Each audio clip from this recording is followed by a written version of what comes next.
श्रीमद् भगवद गीता सिर्फ एक धर्म के लिए नहीं है, बल्कि इसे धरती के हर इंसान को पढ़ना और समझना चाहिए ताकि वह अपनी जिंदगी में सुख, शांति और सफलता को प्राप्त कर सके।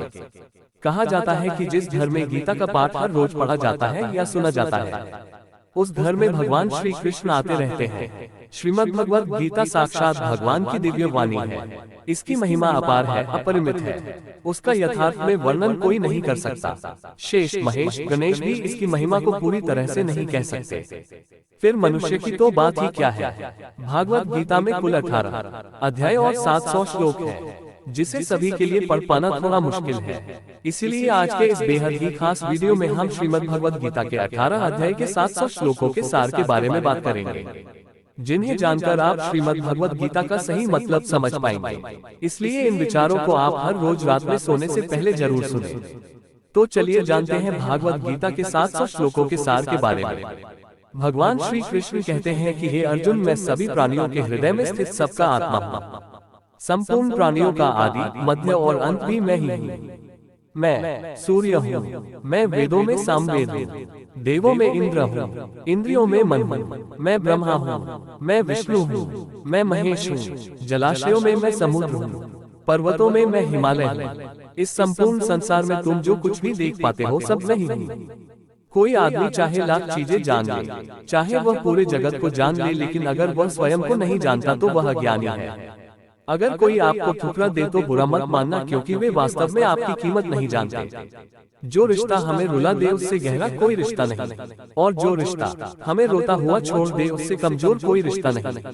हमेशा शांत रहें, इससे आप अपने जीवन में खुद को बहुत मजबूत पाएंगे, क्योंकि लोहा ठंडा होने पर ही मजबूत होता है, पर गर्म होने पर तो उसे किसी भी आकार में ढाला जा सकता है। किसी विपत्ति के समय आपको ये 7 गुण बचाएंगे: आपका ज्ञान, आपकी विनम्रता, आपकी बुद्धि, आपके भीतर का साहस, आपके अच्छे कर्म, सच बोलने की आदत और ईश्वर में विश्वास। आत्मा हमेशा जानती है कि सही क्या है और गलत क्या है, लेकिन मनुष्य के सामने चुनौती तो मन को समझने की होती है। मुश्किल समय में व्यक्ति अकेला हो जाता है, लेकिन मुश्किलों की वजह से वही व्यक्ति मजबूत हो जाता है। जो आपको सम्मान दे उसी को सम्मान दीजिए। हैसियत देखकर सर झुकाना कायरता का लक्षण है। हे अर्जुन, जो ना कभी हर्षित होता है, ना किसी से द्वेष करता है, ना शोक करता है, ना कामना करता है, जो शुभ और अशुभ संपूर्ण कर्मों का त्यागी है, वह ज्ञानी मनुष्य मुझको अति प्रिय है। मुझे पाने के 3 तरीके हैं: ध्यान योग, ज्ञान योग और कर्म योग, और इन सब में कर्म योग सबसे प्रधान है। किसी पर विश्वास करना हो तो उनकी बातों पर नहीं, उनकी हरकतों पर ध्यान दो। गुस्से के वक्त थोड़ा रुक जाने से और गलती के वक्त थोड़ा झुक जाने से जिंदगी और भी आसान हो जाती है। भगवान श्री कृष्ण कहते हैं, जो मनुष्य मुझे जान लेता है वह जन्म मरण के बंधनों से मुक्त हो जाता है। जो मनुष्य भगवत गीता को पढ़कर उस पर अमल करता है, उसके सारे दुष्कर्म का प्रभाव समाप्त हो जाता है। जो भाग्य में है वह भाग कर आएगा, और जो भाग्य में नहीं है वह आकर भी भाग जाएगा। जैसे हवा के झोंके नाव को भटका देते हैं, वैसे ही मनुष्य की इच्छाएं बुद्धि को भटका देती हैं। एक समझदार व्यक्ति वही है जो दूसरों को देखकर उनकी विशेषताओं से सीखता है, उनसे तुलना और ईर्ष्या नहीं करता। शस्त्र केवल शरीर को घायल कर देते हैं, किंतु शब्द आत्मा को भी घायल कर देते हैं। जो मनुष्य अपने को परमात्मा से अलग नहीं समझता है और न ही शरीर से अपना कोई संबंध मानता है, वह सदा के लिए जन्म मरण से मुक्ति पा लेता है। जो व्यक्ति आध्यात्मिक जागरूकता के शिखर तक पहुंच चुके हैं, उनका मार्ग है निस्वार्थ कर्म, और जो भगवान के साथ संयोजित हो चुके हैं उनका मार्ग स्थिरता और शांति है। मानव कल्याण ही भगवत गीता का प्रमुख उद्देश्य है। इसलिए मनुष्य को अपने कर्तव्यों का पालन करते समय मानव कल्याण को प्राथमिकता देना चाहिए। श्री कृष्ण कहते हैं, जो तुम्हारा साथ देता है तुम उसका साथ दो, जो तुम्हें धोखा देता है तुम उसे त्याग दो। जिस जगह आपका सम्मान नहीं हो वहाँ पर कभी जाना नहीं चाहिए, वरना लोग आपको कमजोर और बेवकूफ समझेंगे। जहाँ बारिश ना हो वहाँ फसल खराब हो जाती है, और जहाँ संस्कार ना हो वहाँ नस्ल भी खराब हो जाती है। जो लोग ये कहते हैं मेरे पास वक्त नहीं है, असल में उनके खास रिश्तों की गिनती में आपका नाम ही नहीं है। हे अर्जुन, वह जो वास्तविकता में मेरे उत्कृष्ट जन्म और गतिविधियों को समझता है, वह शरीर त्यागने के बाद पुनः जन्म नहीं लेता और मेरे परमधाम को प्राप्त होता है।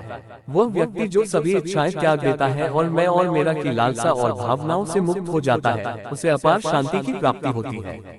जिस मनुष्य के अंदर ज्ञान की कमी और ईश्वर में श्रद्धा नहीं होती, वह मनुष्य जीवन में कभी भी आनंद और सफलता को प्राप्त नहीं कर पाता है।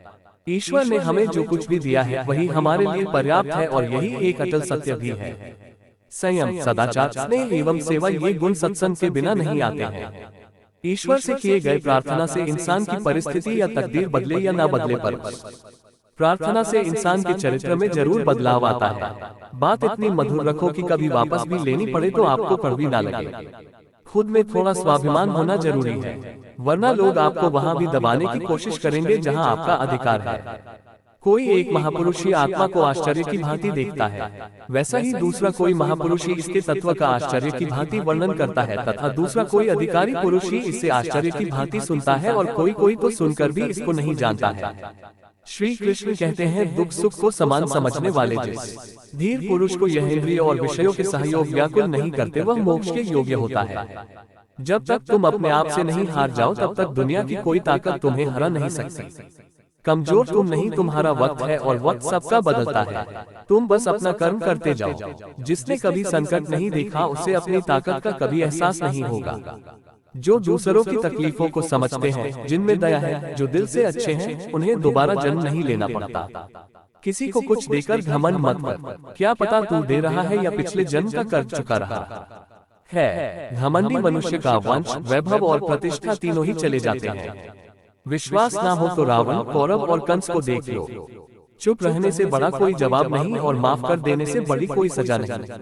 जिस मनुष्य के पास सब्र की ताकत है, उस मनुष्य की ताकत का कोई मुकाबला नहीं कर सकता। हमारी व्यर्थ की चिंता और मन का भय एक ऐसा रोग होता है जिससे हमारी आत्मीय शक्ति बिखर जाती है। मनुष्य को जीवन की चुनौतियों से भागना नहीं चाहिए और न ही भाग्य और ईश्वर की इच्छा जैसे बहानों का प्रयोग करना चाहिए। यज्ञ से बचे हुए अन्न को खाने वाले श्रेष्ठ पुरुष सब पापों से मुक्त हो जाते हैं, और जो पापी लोग अपना शरीर पोषण करने के लिए ही अन्न पकाते हैं, वे तो पाप को ही खाते हैं।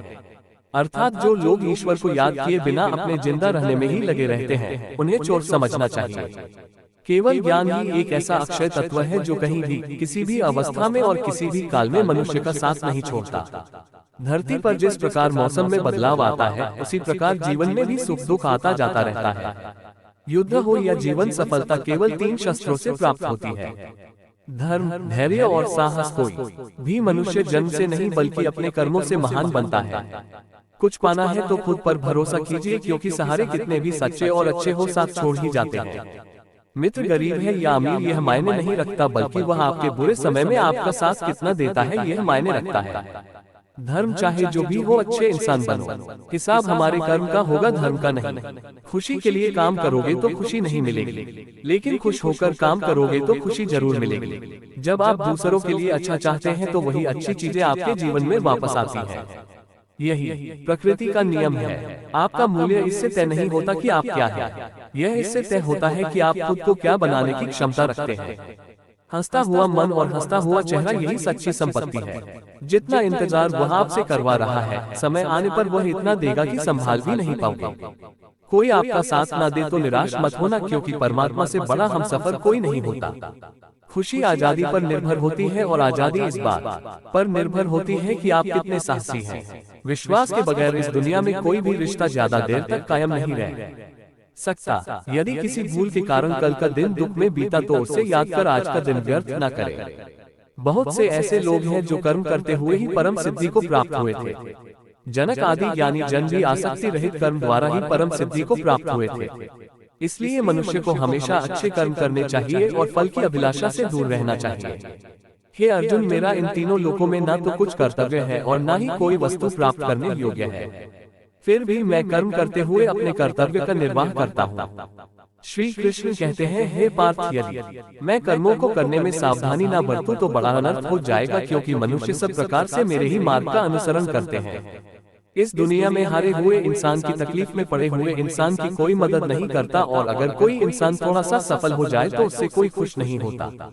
इसीलिए अपना दुख किसी को बताओ मत और अपनी खुशी किसी के आगे जताओ मत। मनुष्य का आहार हमेशा सात्विक और संतुलित होना चाहिए। जिस इंसान को ये समझ नहीं कि क्या खाना चाहिए, कितना खाना चाहिए, कहाँ खाना चाहिए और कैसे खाना चाहिए, वो परमात्मा को कभी नहीं पा सकता। जो मंदबुद्धि मनुष्य सिर्फ दिखावे के लिए कहता है कि उसने समस्त इंद्रियों को वश में कर लिया है, परंतु वह मन ही मन उन इंद्रियों के विषयों का चिंतन करता रहता है।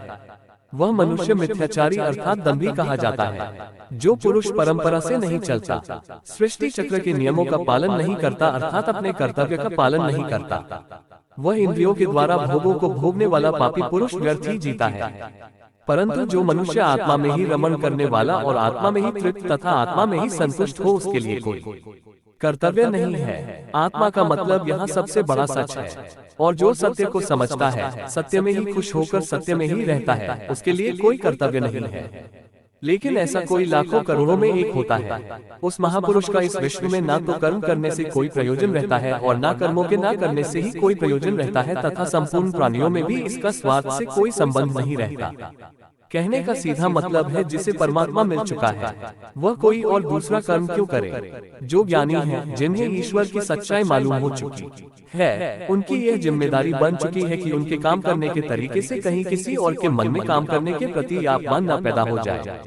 इसलिए उन ज्ञानी जनों के लिए यह जरूरी है कि वह ऐसा उदाहरण सामने रखे जिससे हर कोई अपना कर्म, अपना कर्तव्य करने के लिए प्रेरित हो। तामसिक गुण वाले व्यक्ति आलस्य या नींद इसी प्रकार के कर्म करते हैं। राजसिक गुण वाले बात बात पर शौर्य या बहादुरी दिखाने का काम करते हैं। लेकिन ज्ञानी मनुष्य जानते हैं उनके गुण ही उनसे कर्म करवा रहे हैं, और जो ज्ञानी नहीं होते वह समझते हैं कि सब कुछ वही कर रहे हैं। उठाकर फेंक दो उन रिश्तों को गहरे समुद्र में जिनमें वक्त पड़ने पर स्वार्थ और मतलब की बदबू आती हो। अगर सही मायने में आप अपना जीवन बदलना चाहते हो तो सबसे पहले आपको अपना मन बदलने के लिए तैयार रहना पड़ेगा, क्योंकि जैसा आपका मन रहेगा वैसे ही आपके विचार होंगे, और जैसे आपके विचार होंगे वैसे ही आपका जीवन होगा। जो जा रहा है उसे जाने दो, वह आज रुक भी गया तो कल चला ही जाएगा। आप जितने सरल, सीधे और नर्म दिल के रहोगे, उतना ही चतुर और बेईमान लोगों द्वारा खदेड़ दिए जाओगे। जिंदगी में सब कुछ दोबारा मिल सकता है, पर वक्त के साथ खोया हुआ रिश्ता और भरोसा दोबारा नहीं मिलता है। भरोसा उसी पर करना जो निभाने के लायक हो। कुछ पल का साथ तो अर्थी उठाने वाले भी दे देते हैं। सच्चे लोगों पर भी उतना विश्वास रखिए जितना दवाइयों पर रखते हैं। बेशक थोड़े कड़वे होंगे पर आपके लिए फायदेमंद होंगे। उन लोगों से तो दूरियां ही ठीक हैं, जिन्होंने आपकी नजदीकियों की कभी कदर नहीं की। बड़ा वही होता है जो छोटों के दर्द को समझ सके। कौन क्या कर रहा है, कैसे कर रहा है, क्यों कर रहा है, इन सब से आप जितना दूर रहेंगे उतना ही खुश रहेंगे। हर रिश्ते की अलग अलग सीमाएं होती हैं, लेकिन बात जब आत्मसम्मान की हो तो वहाँ पर हर रिश्ता समाप्त कर देना ही उचित होता है। सुबह की नींद इंसान के इरादों को कमजोर बनाती है। मंजिल को हासिल करने वाले लोग कभी देर तक नहीं सोते। मदद एक ऐसी घटना है, करो तो लोग भूल जाते हैं और ना करो तो लोग याद रखते हैं। हर इंसान दो लोगों से हमेशा हार जाता है, एक अपने परिवार से और दूसरा अपनी पसंद के इंसान से। मूर्ख इंसान अपना तो नुकसान करता ही है, लेकिन जो उसकी मदद करता है उसका भी नुकसान करता है। अपने जीवन में इतने व्यस्त हो जाओ कि पछतावा, दुख, नफरत, डर के लिए समय ही ना बचे। अगर कोई भरोसा तोड़े तो उसका भी धन्यवाद करे। वह हमें सिखाते हैं कि भरोसा सोच समझकर करना चाहिए। जीवन में सुख शांति चाहते हैं तो अपनी समस्याओं और आलोचनाओं को खुद पर हावी ना होने दें। जन्म से मिले रिश्ते तो प्रकृति की देन है, लेकिन खुद के बनाए रिश्ते आपकी पूंजी हैं। इन्हें संभाल कर रखिए। किसी व्यक्ति के गुण दोषों का निर्धारण करने से पूर्व अपनी दृष्टि को निष्पक्ष और पारदर्शी बनाना आवश्यक होता है। किसी को अपनी कमजोरी मत बताओ, क्योंकि अक्सर लोग दूसरों की कमजोरी का फायदा उठा लेते हैं। जिंदगी में दो लोगों को कभी मत भूलना, एक वह जिसने तकलीफ दी हो और दूसरा वह जिसने तकलीफ में साथ दिया हो। भगवान श्री कृष्ण कहते हैं, तू मन छोटा मत किया कर, जहाँ तेरे अपने मुंह फेर लेंगे वहाँ मैं तुम्हारा साथ दूंगा। तू किसी के आगे इतना भी मत झुक कि वह तुम्हें गिरा हुआ समझने लग जाए। लोग तुम्हारी कदर तभी करेंगे जब तुम उन्हें उन्हीं की तरह नजरअंदाज करना सीख जाओगे। दीपक का जीवन इसलिए वंदनीय नहीं है कि वह जलता है, बल्कि इसलिए वंदनीय है कि वह दूसरों के लिए जलता है, दूसरों से नहीं जलता है। कामयाबी और नाकामयाबी दोनों जिंदगी के हिस्से हैं, दोनों ही स्थायी नहीं है। जिंदगी की आधी शिकायतें यूं ही दूर हो जाएगी अगर लोग एक दूसरे के बारे में बोलने की जगह एक दूसरे से बोलना सीख जाएंगे। विश्वास किसी पर इतना करो कि वह तुम्हारे साथ छल करते समय खुद को दोषी समझे, और प्रेम किसी से इतना करो कि उसके मन में सदैव तुम्हें खोने का डर बना रहे।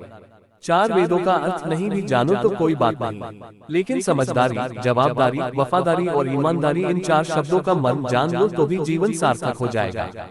संबुद्धि युक्त पुरुष पुण्य और पाप दोनों को इसी लोक में त्याग देता है। अर्थात उनसे मुक्त हो जाता है। जिस काल में तेरी बुद्धि मोह रूप दलदल को भली भांति पार कर जाएगी, उस समय तू सुने हुए और सुनने में आने वाले इस लोक और परलोक संबंधी सभी भोगों से वैराग्य को प्राप्त हो जाएगा। हे अर्जुन, जिस काल में मनुष्य मन में स्थित संपूर्ण कामनाओं को भली भांति त्याग देता है और आत्मा से आत्मा में ही संतुष्ट रहता है, उस काल में वह स्थित प्रज्ञ कहा जाता है। दुखों की प्राप्ति होने पर जिसके मन में उद्वेग नहीं होता, सुखों की प्राप्ति में जो सर्वथा स्पृहा रहित है तथा जिसके राग भय और क्रोध नष्ट हो गए हैं, ऐसा मुनि स्थिर बुद्धि कहा जाता है। जिस प्रकार कछुआ सब ओर से अपने अंगों को जैसे समेट लेता है, वैसे ही जब पुरुष इंद्रियों के विषयों से इंद्रियों को सब प्रकार से हटा लेता है, तब उसकी बुद्धि स्थिर है। ऐसा समझना चाहिए किससे कब और कितना बोलना है। अगर तुमने ये समझ लिया तो तुम अपनी जिंदगी के सार्थक बन चुके हो। कान्हा कहते हैं, जीवन में कभी मौका मिले तो किसी के लिए सारथी बनना स्वार्थी नहीं। धर्म से भरा हृदय धर्म का परामर्श देता है और अधर्म से भरा हृदय अधर्म का परामर्श देता है। इंसान इसलिए दुखी नहीं है कि वही ईश्वर को नहीं मानता, इंसान इसलिए दुखी है क्योंकि वही ईश्वर की नहीं मानता। समय आने पर सबको मिलता है, समय से पहले की चाह ही दुख का कारण बनती है। किसी से सच्चा प्रेम होना शुद्धता और दिव्यता का प्रतीक है। जो कुछ भी हुआ है उसमें तेरा कोई योगदान नहीं है, इसलिए तुम्हारी सारी परेशानियां व्यर्थ हैं। हर चीज की शुरुआत मुझसे होती है और खत्म भी मुझ पर आकर ही होती है। इंद्रियों से मिलने वाला सुख सच्चा नहीं होता है। इंद्रियों का सुख पहले तुमको अमृत की मिठास देगा, लेकिन बाद में तुम्हारा विनाश कर देगा। कान्हा कहते हैं, हे मानव, तुम अपने जीवन को सार्थक बना सकते हो, लेकिन इसके लिए तुम्हें मेरी शरण में आना पड़ेगा। अगर तुम्हें मेरी बातें अजब लगती हैं तो तुम्हें अपने नजरिए को बदलने की जरूरत है। अभी तुम चीजों को उस तरह से नहीं देखते हो जिस तरह मैं देखता हूँ। अगर एक बार तुमने मुझ पर विश्वास कर लिया तो तुम्हें जीवन में कभी निराश होना नहीं पड़ेगा। एक बार जो मुझ पर विश्वास कर लेता है उसका साथ मैं कभी नहीं छोड़ता हूँ। जो व्यक्ति मेरे भक्तों के साथ धोखा करता है उसके लिए मैं सबसे बड़ा शत्रु हूँ। अगर किसी ने मेरे भक्त को एक बार भी धोखा दिया तो जन्मों जन्मों तक मैं उसका उद्धार नहीं करता हूँ। मैं हर दिल को एक मंदिर की तरह देखता हूँ। जो दिल जितना सुंदर होता है वहाँ मैं उतना ही अधिक ठहरता हूँ। श्री भगवान कहते हैं, इस दुनिया में तुम प्रेम सभी से करो, लेकिन पूर्ण रूप से विश्वास किसी पर मत करो। अगर तुमको भरोसा करना है तो केवल परमात्मा पर करो। जब तुम शुरुआत करोगे तो स्वाभाविक रूप से तुमको असफलता मिल सकती है। कई बार तुमको गिरना भी पड़ सकता है, लेकिन इसका मतलब यह नहीं होना चाहिए कि तुम उस काम को करना ही छोड़ दो। एक समय आएगा जब तुम परिपूर्ण हो जाओगे और तुम्हारे सभी काम सफल हो जाएंगे। इस काम में मैं हमेशा तुम्हारे साथ खड़ा रहूंगा। मैं तुम्हारे हर छोटे बड़े कर्म में साथ दूंगा। तुम्हारा जो दिल करे उसको करो, लेकिन नम्रता और सरलता के साथ, अहंकार के साथ नहीं। इस धरती पर आने के बाद आपका मुख्य उद्देश्य यहाँ से मुक्त होना है। केवल वही मनुष्य मुक्त हो सकता है जो अपने कर्मों में दृढ़ संकल्प के साथ स्थिर है और सुख दुख को समान रूप से सहन करता है। जो मनुष्य अपनी आत्मा की बात सुन सकता है वह मुझसे बात कर सकता है और देख भी सकता है। जो आदमी मुझे हर चीज में देखता है और मेरे होने के एहसास को अनुभव करता है वह मेरा सच्चा भक्त है। ऐसे भक्तों से मुझे प्रेम है। दोस्तों, इस वीडियो में बस इतना ही। मैं आशा करता हूँ कि आपको इस वीडियो से बहुत कुछ जानने को मिला होगा। वीडियो को लाइक और शेयर करके कमेंट में जय श्री राधे कृष्ण लिखना ना भूलें और ऐसे ही ज्ञानवर्धक और प्रेरणादायक वीडियो पाने के लिए हमारे YouTube चैनल को सब्सक्राइब करके घंटी जरूर बजा दें। भगवान श्री कृष्ण आपको हमेशा प्रसन्न रखें। अपना ख्याल रखिएगा। जय श्री राधे कृष्ण। ओम ओम।